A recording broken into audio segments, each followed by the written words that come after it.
जाति जनगणना न होने से पिछड़ों दलितों का हक मारा जा रहा है और ये मारा जाएगा जब तक जाति जनगणना नहीं होगा। सरकार ने तो कहा था कि हम जब आएंगे तो किसान का लागत मूल्य का दोगुना लाभ देंगे। दोगुना लाभ तो इन्होंने दिया नहीं। बिजली बिल बढ़ा दिया, इन्होंने खाद का दाम बढ़ा दिया, इन्होंने बीज का दाम बढ़ा दिया, डीजल का दाम बढ़ा दिया। नमस्कार, आप देख रहे हैं BA न्यूज़ 365 बहुजन की आवाज़ सुनील के साथ। आज हमारे बीच में हैं पूर्वांचल के किसान नेता योगीराज पटेल जी।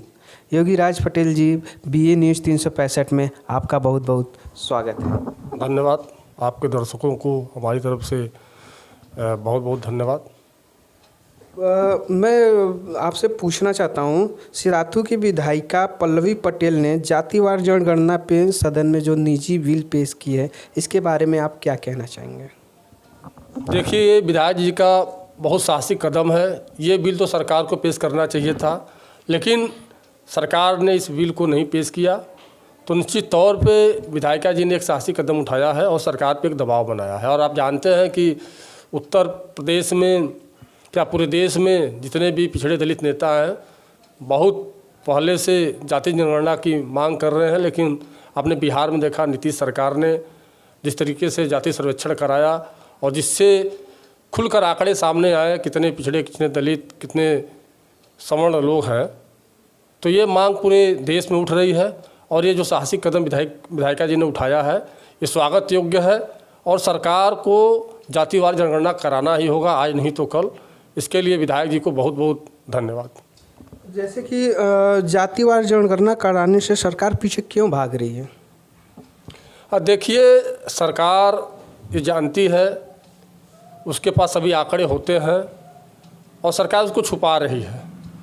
आप जानते हैं 2011 में एक जातिवार जनगणना हुआ था, उसका रिपोर्ट पब्लिश नहीं किया गया और सरकार के पास सब रिपोर्ट है और वो नहीं चाहती कि जो देश के आंकड़े कितने पिछड़े, कितने दलित, कितने अल्पसंख्यक, कितने सवर्ण है, ये सरकार जब आंकड़ा दे देगी तो इस देश में जो हुकूमत लोग कर रहे हैं 75 वर्षों से, जो पिछड़े दलित आज भी केंद्र की सत्ता में नहीं पहुंच पाए हैं, और जैसे ही जातिवार जनगणना होगा, पब्लिश होगी, तो निश्चित तौर पर उनका हक अधिकार है, वो उनको मालूम हो जाएगा कि हम कितने पदों पे हैं, हम कहाँ हैं, हमारे पास कितनी आर्थिक स्थिति हमारी कितनी मजबूत है, हमें कितना मिलना चाहिए, हमारे पास ज़मीन कितनी है, हमारे पास देश में साधन संसाधन रोजगार के अवसर जो मिलने चाहिए वो हमारे पास कितने और कितने दूसरों के पास है। ये आंकड़े जब आ जाएंगे तो निश्चित तौर पे इस देश में पिछड़े दलित जागरूक हो जाएंगे और सत्ता पे काबिज हो जाएंगे। इसलिए सरकार जातिवार जनगणना नहीं कराना चाह रही है। जातिवार जनगणना न होने से क्या पिछड़े दलितों का हक मारा जा रहा है? देखिए, ये तो प्रमाण आपके सामने है। जब 69,000 शिक्षक भर्ती निकला तो उसमें सीधे सीधे लगभग 6,000 OBC का हक मारा गया। वो उसको काट करके, मतलब सीधे सीधे आप मान के चलिए कि जो पिछड़ों का जो आरक्षण था उसको ख़त्म करके, उनका हक मार करके दूसरों को दे दिया गया। तो निश्चित तौर पर ये तो आपके सामने है। और बहुत से ऐसे वैकेंसियाँ इस सरकार में निकली हैं जो कि आरक्षण होते हुए भी पिछड़ों को, दलितों को आरक्षण नहीं दिया जा रहा है। तो निश्चित तौर पे जाति जनगणना न होने से पिछड़ों दलितों का हक मारा जा रहा है और ये मारा जाएगा जब तक जाति जनगणना नहीं होगा। ये जो बारिश हुई है प्राकृतिक से, इससे किसानों को क्या फ़ायदा है और क्या नुकसान है? देखिए, किसानों को फ़ायदा भी है, नुकसान भी है। इसमें यह है कि देखिए, अब गेहूँ की फसल की बुआई होनी है, सभी किसान पलेवा कर चुके हैं। इससे 10 दिन 15 दिन गेहूं की बुआई लेट हो सकती है, लेकिन जहां जहां पानी के साधन कम है उन किसानों को फ़ायदा होगा, ताकि पलेवा उनको नहीं करना होगा, वो अपने खेत की बुआई कर सकते हैं। सरकार भी फ़ायदा चाहती है, प्राकृतिक भी फ़ायदा चाहिए, अब किसानों को क्या चाहिए? देखिए, सरकार ने तो कहा था कि हम जब आएंगे तो किसान का लागत मूल्य का दोगुना लाभ देंगे।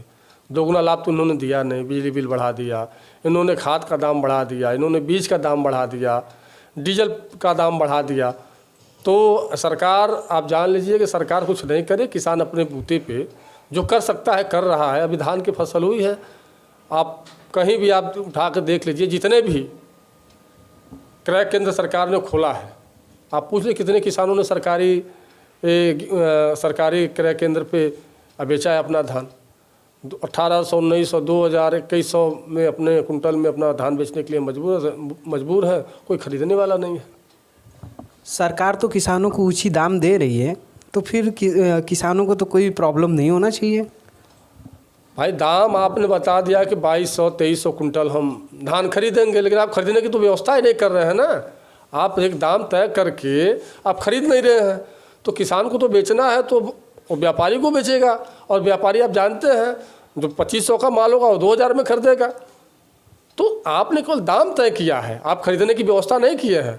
पर सबसे पहले आपको न्याय पंचायत स्तर पे, सोसाइटी पे क्रय केंद्र खोल करके सीधे सीधे किसानों को और धान खरीदना चाहिए। और जो आप 15 दिन 20 दिन में जो किसान के खाते में पैसा देते थे, उसको तत्काल किसान के खाते में पैसा जाना चाहिए, क्योंकि किसान जब एक फसल बेचता है दूसरे फसल की तैयारी करता है।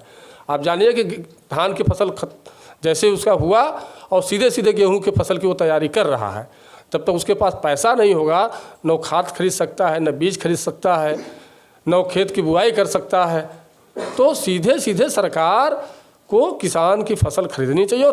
तो एक हफ्ते के अंदर, 1-2-3 दिन, अधिकतम एक हफ्ते के अंदर उसके खाते में जो सरकारी क्रय केंद्र पे अपनी धान बेचता है, उसको एक हफ्ते के अंदर उसका पैसा उसके खाते में आ जाना चाहिए।